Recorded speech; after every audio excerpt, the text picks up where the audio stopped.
ang umaga at syempre kayo pa rin po ay patuloy na nakikinig dito lamang po sa GV 99.9 Your Good Vibes at magandang morning po sa lahat ng mga nakikinig sa mga oras na ito sa atin pong programang Honey Beats, Tugtugan at Kwentuhan. Again, ito po si DJ Honey na inyo pong nakakasama mula alas 9 ng umaga hanggang alauna po ng hapon. At syempre mga ka-vibes, no, ngayong oras na po na ito ay atin pong makakapanayam ang Regional Director po ng National Telecommunications Commission Calabarzon na si Engineer Rolando San Luis upang bigyan po tayo ng mga impormasyon hinggil po sa patuloy at mga bagong scam na lagana po sa social media, sa mga text messages, sa tawag at iba pa pong mga website o application. Mahalaga po na ang atin pong magiging talakayan, ang atin pong magiging usapan upang maprotektahan po ang ating mga sarili at ang ating mga pamilya laban po sa mga scammers at hackers. Huwag na po natin patagalin. Let us welcome again ang Regional Director ng NTC Calabarzon, Engineer Rolando San Luis. Sir, magandang morning po. This is DJ Honey po and welcome sa GV 99.9. Isang mapagpalang umaga, magandang umaga sa DJ Honey, sa mga good vibes natin dito, sa mga taga-subaybay, isang mapagpalang umagang muli. Good morning. Magandang morning, sir. Unang-una po, opo, naririnig po natin ngayon yung tungkol po sa tinatawag po na IMCI catcher threats, no? Maaari po ba niyong ipaliwanag sa ating mga tagapakinig po kung ano po ba ito at bakit po ito pinag-iingat ng NTC po? Okay. Good morning ulit na ganito, no? Base sa mga datos na aming natanggap, mga complaint last year, marami pa rin yung nabibiktima ng mga cyber criminal. So, hindi sila huminto pagkalat ng mga bagong technology para makapagloko ng publiko. Okay?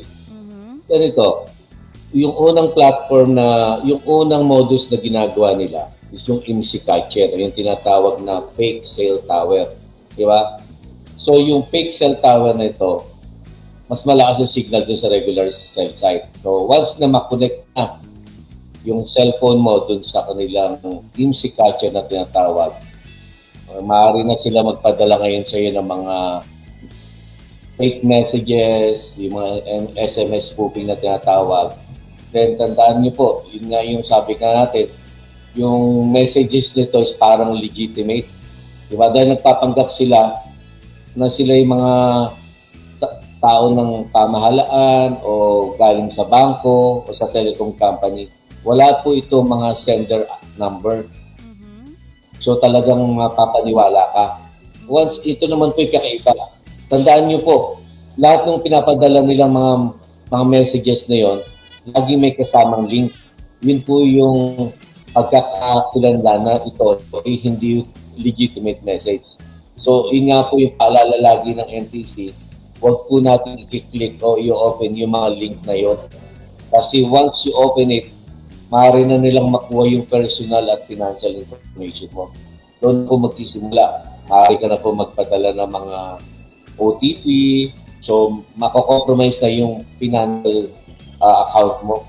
Yun po yung isang pinapaalala ng NTC. Huwag pong i-open o i-click yung mga link na ito. Yun po yung IMSI catcher. Ingatan po natin. Sir Rolando, no, maraming salamat po sa inyo pong paglilinaw. Paano naman po gumagana ang MC Catcher? Opo, paano po ito na-access o nahuhuli ang signal o impormasyon ng mga cellphone users po? Ganun nga, sabi nga natin, once na-connect ka dun sa fake cell tower na yon, so magpapadala sila ng mga legitimate message na coming from a legitimate source na tinatawag like bangko, yun nga yung government institution or the telco mismo. So, ito mismo mapapaniwala ka na doon talaga galing. So, ang kaibahan nga lang, nabanggit ko kanina, lagi may link. So, yun po yung ginagawa nilang strategy. Nagpapadala, kinokopya nila yung message ng legitimate one.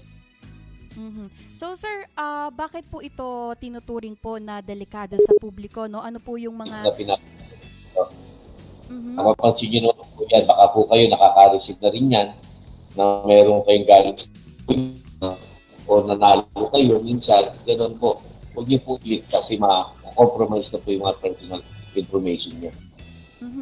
Sir Rolando, bakit po ito maituturing po na napakadelikado sa publiko, lalong-lalo na po sa mga users? At ano po yung maaari po nating mangyari or anong maaaring mangyari kung ang isang tao po ay maging biktima po nito? Okay, ganito yun, di ba? Once na, halimbawa, hindi mo inaasahan talagang indirect, na-click mo siya. So, yun, mabibigay mo yung password mo, masasend mo yung mga OTP mo, then makukuha mo na yung bank details. So, ma-hack na yung account mo.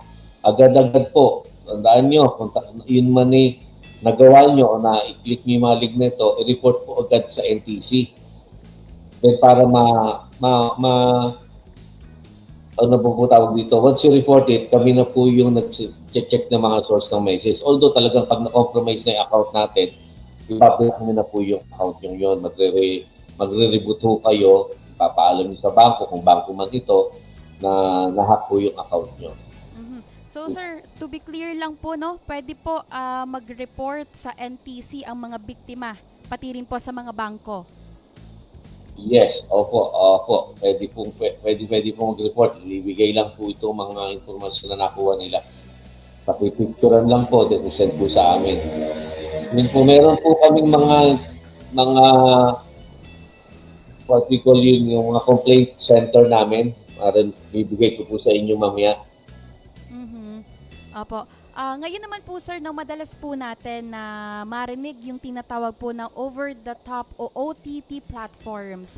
Ano naman po yung ibig sabihin nito? At ano-ano po yung mga halimbawa nito na ginagamit natin araw-araw? Yun. Usually ngayon alam naman natin yung social media napaka-influensya na sa tao. So nandiyan na yung lagi tayo naka-online sa Messenger, naka-online sa WhatsApp, sa Telegram, Viber na ginagamit natin ngayon. Ganon din po yun. Ito po mga over-the-top platforms ito, yun yung madalas na gamitin ng mga scammer, di ba? So muli din po, nagpapanggap sila mga official ng gobyerno, minsan po police, tumatawag pa nga po yan, bank representative, or whatever yung mga kaibigan nyo na kala nyo sila pa rin yun, di ba? So, ganoon din po, nagpapadala, gumagamit sila ng fake profile picture, mga fake ID. Minsan po yung mga video call na tawag sa inyo para mapapansin nyo legitimate, parang mananapit pa nga sila, di ba? So yun, hanggang sa manghihikayat na ulit sila, gano'n na naman yung operandi nila, hihingi ng OTP o valid ID mo, ng bank details mo. Then, magsasabi nila sa iyo na mag-send ka ng through online payment like GCash or Paymaya, yung mga remittances. Doon na po pumapasok yun, nagpapadala ka sa hindi mo kilala. So sir, ngayon po, no, ano po ba yung karaniwan po na modus o sistema po ng mga scammers gamit po yung mga online platforms po, at paano po maiiwasan ng publiko na sila po ay mabiktima ng scam po na tulad nito? Okay. Uno, siyempre, babanggitin ko na yung protection sa atin, di ba? Kailangan mag-proteksyon mo sarili mo. Tandaan po, unang-unang instruction, huwag i-click yung mga link na ito na pinadadala sa iyo mula sa hindi verified source. Huwag ibibigay yung mga OTP kahit kanino. Maaari po i-check yung mga pinapadalang message sa inyo, yung mga link official website nila. I-type lang po manually doon sa browser ng inyong phone o inyong computer. Makikita niyo po talaga na yun yung legitimate, not that one pinapadala sa inyo. So, tandaan, yun po mga video call, mga video chat, hanggang maaari po huwag kayo kaagad maniniwala. Huwag pa sa maniwala na sila nagpapakilala nga ng mga government institution, minsan police po. Ganun po. Huwag nyo huwag nyo i-ano yung sarili nyo na involved dito. Yun po yung mga protection na dapat natin gawin. So, paalala po muli, sabi ko nga kanina, i-report po agad ito sa NTC, sa aming tanggapan. Andyan po yung aming mga complaint link, yung website namin, yung aming email address, at saka yung mga hotline numbers. Bibigay ko po sa inyo mamaya. Sir, grabe no, ang gagaling na po ng mga scammers ngayon. Talagang hindi po natin maipagkakailar, hindi natin maitatanggi na marami pa rin talagang nabibiktima. So, ano po kaya yung maa-advise nyo sa publiko or kung paano po natin malalaman na legitimate po yung message o hindi po, or paano natin masasabi kung ito po ay galing po sa mga scammers? Okay. Unang-una po tatandahan, lahat po ng message na ipinapadala sa inyo, dapat walang link o yung merong i-click na link. Pag meron po kayo natanggap ito, aware po agad, huwag nyo pong pindutin ito, huwag i-open. Then i-report po agad sa NTC. So, isa po yun sa instruction. Huwag nang, kung sakali naman tumawag sa inyo, magpanggap na sila yung mga let's say, local authority, wag po magbibigay ng one-time PIN o OTP, lalo pagka humihingi na sila ng mga informasyon. Hindi po humihingi ng ganyan ng mga bangko at anumang institution. Okay? Then, sabi ko nga kanina, if you want to check the verified source, you can type it directly dun sa browser ng yung cellphone. Pwede po nyo makita kung talagang tama po yun. Yun po, then, bibigay ko na po yung mga complaint center namin. Maaari nyo po kagad itong i-report. Tandaan nyo, i-report po agad sa aming website, complaint link namin, www.ntc.gov.ph. Ang amin naman pong email, yung contratexcam@ntc.gov.ph. Meron din po kung consumer@ntc.gov.ph. At yung pong aming hotline na 24/7, 1682 sa central office po yun, consumer hotline. Dito naman po sa aming sa Batangas, yung aming pong office number 043-723-2495 from 8 a.m. to 6 p.m. po. Monday to Friday. Pero po ngayon, hanggang Thursday na lang kami. Monday to Thursday. Sir, para lang po sa impormasyon po no, ng ating po mga tagapakinig sa mga oras na ito, pwede po ba natin malaman or mayroon po ba kayong data kung ano po yung age range po ng karaniwan po na nabibiktima at kung saan po madalas na platform po sila nakikipag-communicate o nagpapadala po ng mga mensahe? Okay, based sa datos na namin na-receive, halos lahat ng informasyon meron. Unang-una dyan yung fake text messages na ma-receive mo.